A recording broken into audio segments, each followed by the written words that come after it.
ভেঙেছে। আমি একটু আগে আপনাদেরকে বললাম যে আমাকে অ্যাটাক করবে 10টা থেকে 11টার মধ্যে, আপনাদেরকে বলেছিলাম 9:57 বাজে। খবর আওয়াজ এসেছিল তো এই রাস্তা দিয়ে যাবো, একটু আগে পুলিশ আটকে ছিল, এখানে ওদেরকে দিয়ে পুলিশ এখানে আটকে এবং পুলিশ আছে, ওয়েস্ট বেঙ্গল পুলিশ দেখুন আছে।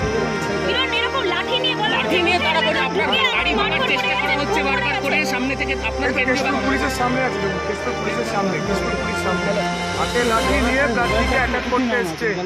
ভাবুন কি দুঃসাহস কেশপুরে।